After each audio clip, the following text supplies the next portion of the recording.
The story of the Atlantic Coast Express begins in November 1897. A night train left London for Cornwall, moving through countryside buried under thick fog. The station master counted 9 passengers stepping onto the platform. He clipped 9 tickets. Later, he told the police something strange. The 9th passenger never spoke.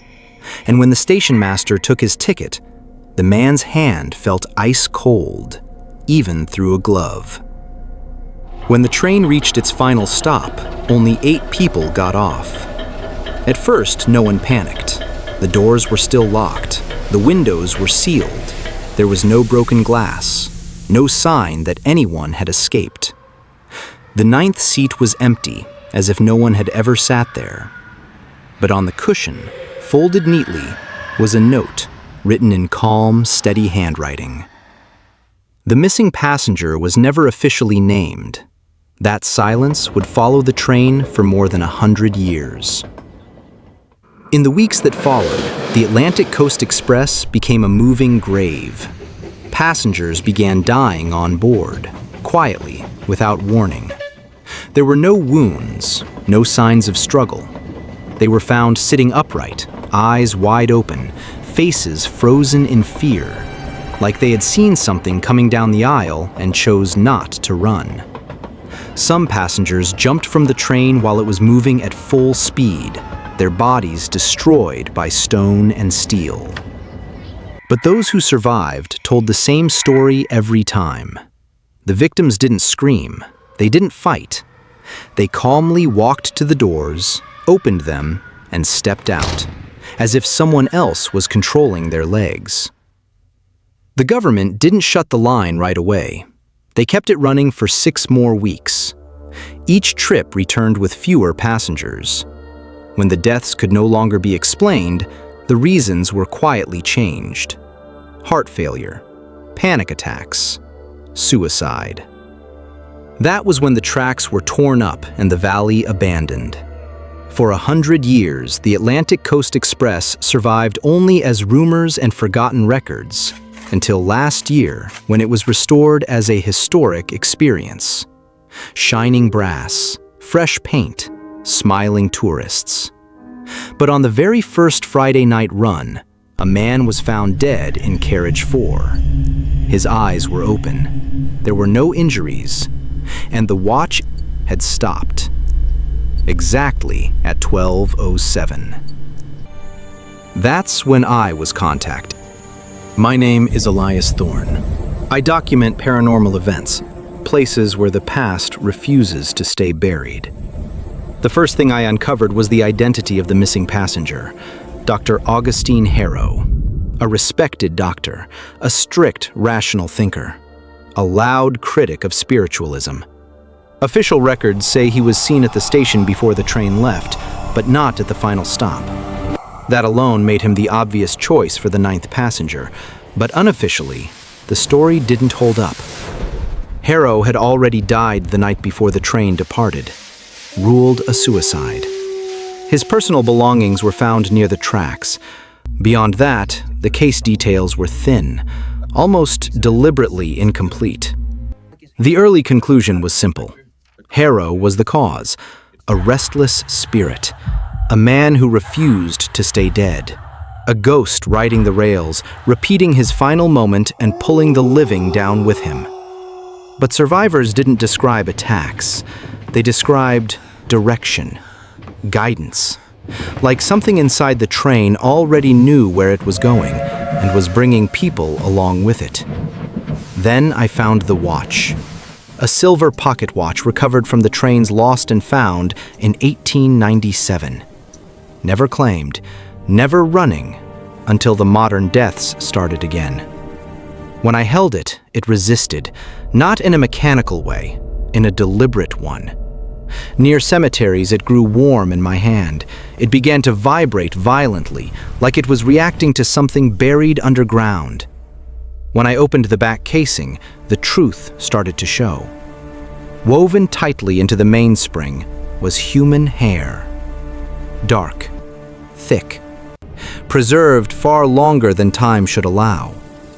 Hair carries identity, DNA, memory. This wasn't sentimental. It was a binding tool. The hair belonged to Eleanor Trevelyan. Eleanor was Harrow's lover. She was terminally ill, a devoted spiritualist. She wasn't afraid of dying. She was afraid of being forgotten. She believed love could be strengthened, anchored, made permanent. Days before Harrow's death, Eleanor gave him the watch. She told him it was symbolic, a promise, a way to remember her. Inside the casing was an inscription: "Time stops when we are apart." At first, I believed Harrow found out about the ritual too late, that he boarded the train to escape his grief and death followed him. But the burial records told a different story. Harrow died in November of 1897, the day before the train incidents began. Eleanor did not. She lived for several months after him. Her grave was prepared early. The headstone was carved in advance. But the burial happened much later. Eleanor knew something was changing. She could feel him drawing closer. The ritual was never meant to kill Harrow. It was meant to bind him while both of them were still alive, to keep him near, to turn love into something that could not be left behind. Harrow began to notice that something was wrong, not in his thoughts, but in his body. Distance made him uneasy. Leaving made him sick. Every step away from Eleanor felt heavy, as if the world itself was pushing him back. At first, he blamed grief, then guilt, then illness. But the symptoms grew worse. Harrow missed appointments, lost hours. Sometimes he found himself standing outside Eleanor's house with no memory of how he got there. His hands would stop. His feet would turn before his mind agreed. No matter where he went, something inside him kept pulling him back. Slowly, constantly, day by day, he felt himself losing control. The pull no longer asked. It began to take over. He searched for answers. Medical journals, case studies, specialists. Nothing explained what was happening to him, and nothing offered a cure. But he heard rumors. Near the starting station of the Atlantic Coast Express was an isolated forest settlement, a place avoided by most, but quietly known in medical and academic circles. They practiced old customs, folk death rites, anti-binding rituals, funerary reversals, rites meant to undo attachments that refused to loosen. Harrow didn't believe in them, but he was running out of choices. He reached the departure town the night before the train was due to leave. Later, witnesses described him wandering near the station, pale, restless, moving like he was pushing against something no one else could see. No one knows what happened after that. That night, not far from the platform, Augustine Harrow took his own life. He believed escape had failed. What he didn't know was that death would not free him. It would finish what Eleanor had started. When the Atlantic Coast Express departed the next night, the station master counted 9 passengers. He clipped 9 tickets. One of them did not breathe. Harrow boarded the train without memory, without pain, as a ghost. Somewhere between the first tunnel and the open countryside, understanding came back to him. He realized he was dead. And he realized something else. The pull was still there. Eleanor was still calling him back. Death hadn't broken the bond. It had stripped away the last thing protecting him, his body. His death hadn't ended the ritual. It had sealed it. The watch stopped at 12:07. His soul was set into motion, always drawn toward Eleanor's body. The train became the path that pull followed. From the watch, the death reports, and the dates, I formed my first conclusion. Harrow was using the passengers. He was moving through them, borrowing their bodies to reach Eleanor. But the pull was too strong. Their hearts gave out before the journey could be completed. This went on, run after run, until the train service was finally stopped. Eleanor lived just long enough to feel the pull change. It wasn't fading anymore. It was moving toward her. Then she let herself die. That was the theory I built from the evidence. The watch, the way the passengers died, the dates of Harrow's death and Eleanor's burial, and a handful of unofficial records no one ever followed up on. To break the curse, I believed the journey simply had to be finished. I treated the Atlantic Coast Express like a clock that had lost its rhythm. My plan was simple. Board the train, carry the watch to Eleanor's grave at the final stop, and wind it forward. I thought I was giving a trapped soul peace. I was standing on the platform when the train arrived. The watch in my pocket pulsed with a slow, steady heat. The fog was so thick I couldn't see the engine, only the two glowing lamps cutting through the mist. Then my phone buzzed. It was Miller, my lead researcher. Elias, get off the platform. Do not board. I just checked the 1897 logs. The Express completed its full route 6 times between the incidents. The journey was finished over a century ago. I froze. If the journey had already ended, then the ghost should have left the train. Why was the 9th passenger still there? We missed a pattern.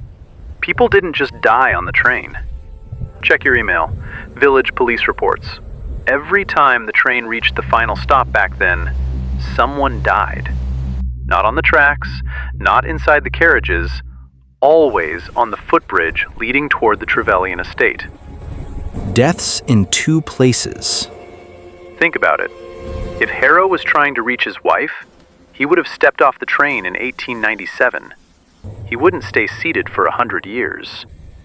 The passengers on the train died of fear, heart failure, shock. The bodies found at the destination were different. They were torn apart. The realization hit me hard. The air around the platform suddenly smelled like damp stone and old chemicals. We were wrong about the haunting. We assumed the 9th passenger was Augustine Harrow, a man bound by love trying to reach his wife. But if he was truly trying to get to her, he wouldn't stay seated for 100 years.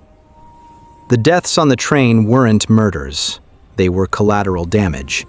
People dying of fear after being trapped in a carriage with something that was itself terrified. Something screaming without a voice. But the deaths at the destination were different. Those weren't accidents. They were executions. The 9th passenger isn't driving the train toward the grave. He's hiding on it. He's a frightened soul refusing to step off into that valley. Because he knows the moment the doors open at the final stop, something is waiting for him. The Atlantic Coast Express hissed to a halt. The doors of carriage 4 groaned open. Inside, the 9th seat sat empty, its velvet cushion deeply indented, as if someone had just stood up. I stopped at the doorway, 1 foot hovering over the gap. Every doubt I had pushed aside rushed back at once. If the thing hiding in that seat isn't Harrow, then who is it?